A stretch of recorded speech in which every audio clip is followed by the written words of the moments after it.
সারা বছরের জন্য আমি কাঁচামরিচ সংরক্ষণ করি যেভাবে। এখানে 1 কেজি মতো কাঁচামরিচ নিয়েছি। এখন মরিচের বোঁটাগুলো আমি সব ফেলে দিচ্ছি। অবশ্যই মরিচের বোঁটা ফেলে তারপরে এটা ফ্রিজে সংরক্ষণ করতে হবে।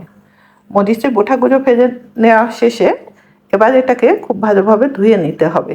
এটা খুব ভালোভাবে ধুয়ে নিয়ে এখন একটু ফ্যানের নিচে রেখে পানিটা সম্পূর্ণ শুকিয়ে নিতে হবে।